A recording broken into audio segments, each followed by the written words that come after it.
gorgeous day. Yo, what it is, Instagram? What's up, Facebook? It's your boy. What? Why do I keep calling out Facebook? I ain't got one of those no more. Dang. What it is, Instagram? What's up, YouTube? It's your boy, Mr20west. I'm in the building, baby. Woo!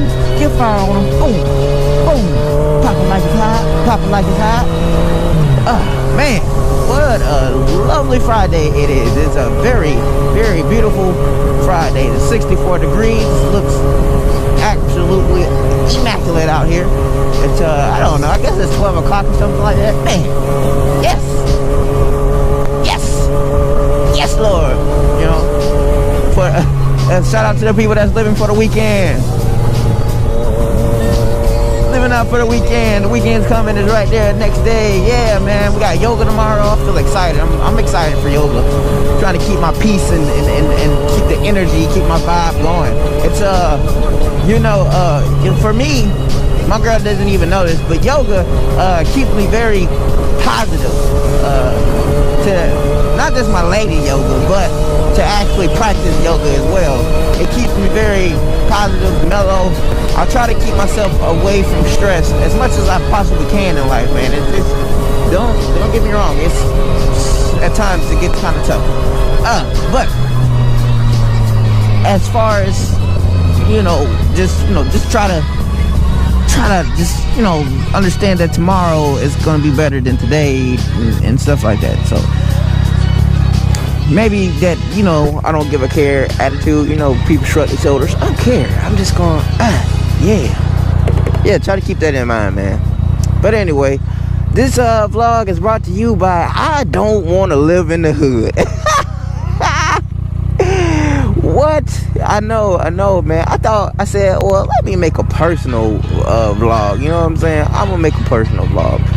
Let me tell you about the said hood. You know what I mean? I'm gonna break it down to you because from what I understand, I'm supposed to be comfortable with living in the hood. I'm supposed to actually the hood love me. You know what I'm saying? I'm supposed to just be like, well, dog. Although in my neighborhood, I do pass out toys.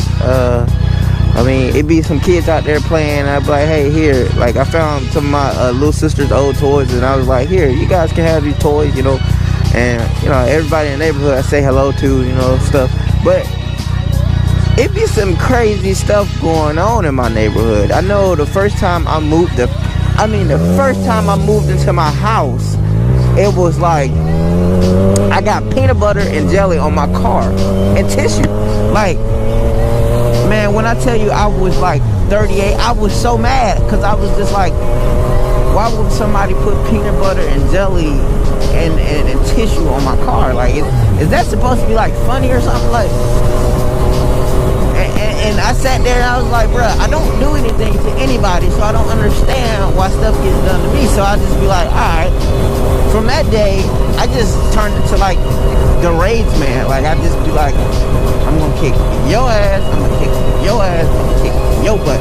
I'm telling you right now, do not piss me off. Like, my neighbor, my next door neighbor, first off, when I first moved to the neighborhood like 11 years ago, it was my mom had got this house, and I was like, oh, we're moving on up to the east side, Buck's house in the sky. Like, I really was excited because, like, we stayed in a trap. Now, my mom made the trap seem very nice, like the house-wise. By trap, I don't mean my mom sold drugs or anything. I mean, like, you had broken down cars outside with refrigerators in the yard and stuff like that. I stayed off of MLK and stuff. It was pretty crazy, you know what I mean? So, I stayed off of MLK and Cascade. I had Cascade. I lived off Cascade Road and stuff. I'm gonna drop the childhood memories or whatever. But when we moved to the east side to this house, I was just like, this is it. My next door neighbor had a little son. He came over. It was real cool, man. I looked at him like a little brother because I'm like, oh man, this is so cool. Like, you come over. I got toys, bro. You could come play with toys. Like, you want to borrow video games. Like, man, it's nothing. Because we stayed right by each other, you know what I'm saying? And, like, my mom would buy me clothes. And, I'm like, yeah, cool, man, cool. So, I started working. And just to speed the story up, because I didn't have any problems with the dude. I never had a problem with him. up as kids, you know, I never had a problem. Soon as I got to like 14, you know, I loaned them some jeans. Cause honestly, I was gonna let them have them, but I was gonna say when he brought them back, you can have them. You know what I mean? Cause like there were some very expensive jeans. I had paid like $150 for them. Okay, and I mean, I worked hard though. You know what I'm saying? I walked to work every day and stuff like that. But I was like, I'm a bless this young brother, cause I mean, like I feel like this is like my little brother again. So I let him borrow it. I never like tracked him down or chased him down, asked him for him back. No. Next thing I know, my house is broken into. My clothes and shoes, dirty clothes, everything gone, man. I had no clue who stole my stuff. And one night the police show up at my house. I mean, of course, you know, we called the police or whatever. And the police say, we found the guys that stole your stuff. And I'm like, what?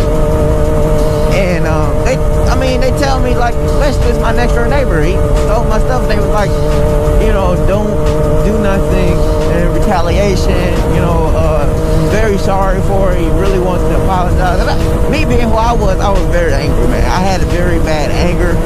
I just wanted to wring his neck, man. I just really wanted to right then and there. I don't like people stealing. I don't like theft. I hate people who steal, bro. You're like a scumbag to me for that shit. So, but like later on in life, I kind of like, I forgave him. Because, I mean, my mom stayed there for a long time, so I didn't want that hate to be on my shoulders like that.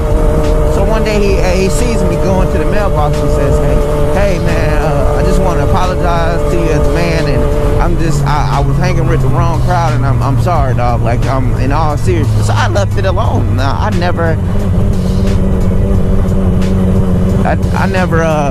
brought it back up. I was like, all right, cool. So to speed it up just a little bit more, my mom decides to pass the house on to me. I'm like, cool, right on, mom. All right. You know, I'll move back home or whatever. Okay, I take over this house. And I was like, okay. And she was like, well, you know, if your little sister can move in too. I'm like, bet, yeah, cool. I'm like, I'm supposed to take care of this house and pass it over to my little sister, which I had no problem with doing. Okay. But then, the first time I moved in, I had toilet paper and stuff all over my car. So of course, I assumed it was my next door neighbor. Like, he hates me because, you know, he got in trouble, went to jail, had to do whatever he wanted, and like the neighborhood hated him. I told the neighborhood, like, that day, I was like, bro, you won't believe this. Because everybody was like, I don't understand, bro. We all look out for each other, so I don't understand.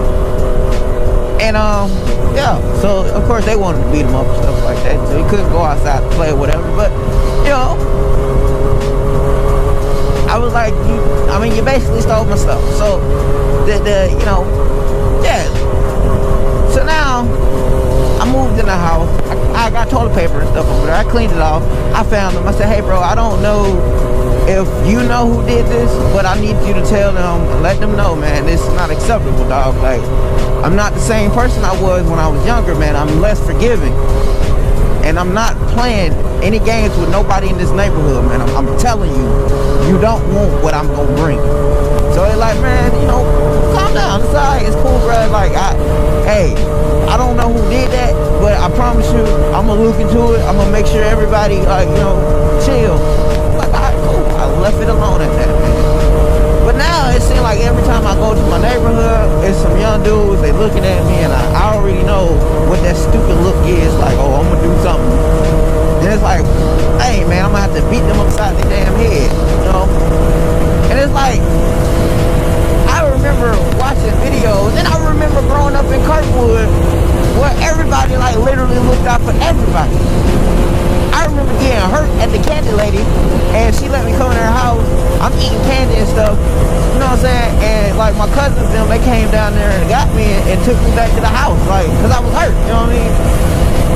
And like everybody looked out for everybody, but now how the hood is, it's ridiculous. It's unacceptable. It's trash.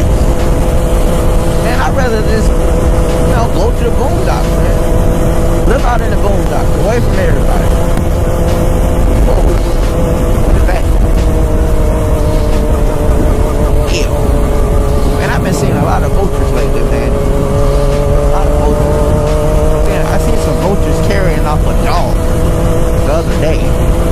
I was like, what is that? Jeepers, creepers. Where to find those peepers? Yeah, man. So, I guess I'm gonna end my video right here. I mean, not every hood is terrible, but I live in the hood. And I'm very vocal about living in the hood. I don't plan on being there forever, but I do plan on giving this house to my sister. My little sister, she can't take over the house right now, but I do plan on, you know, passing it down to my sister. I was actually thinking about renting it out as well, you know what I mean?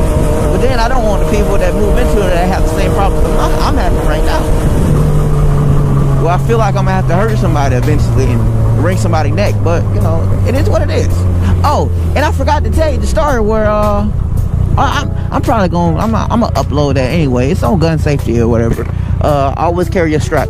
I forgot to say that yeah, somebody tried to rob me at gunpoint.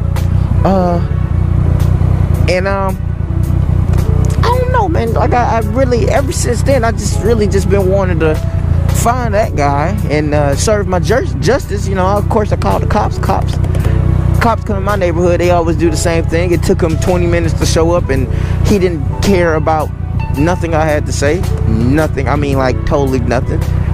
I said, you know, somebody tried to rob me at gunpoint. Oh, okay. It's like, okay. And I was like, well, if I had a gun, he'll be dead right here before you, and I'd probably be dragging him to your car right now so you can do whatever like thing you want to do. And he was like, in all honesty, brother, I understand. And I was just like, okay, cool. I'm glad we got this. I'm glad we had this conversation. So, you know, whenever, you know, the paperwork show up, like, oh, what happened? Why they had a shooting there? It's because I told the police about stuff that was going on. You know what I mean? About the guy trying to rob me at gunpoint. And he was just like nonchalant about it. So when I told him I'm going to end up killing somebody, he was just like, okay, cool. But it is what it is, man. You know, I live to see a better day, and hopefully, you know, I can get out this situation that I'm in right now, man. In all honesty, it's your boy, it's Mr20west, man. I ain't gonna lie to y'all, man. I'm gonna keep it real with you, man. I hate the hood, dog. I just hate the hood.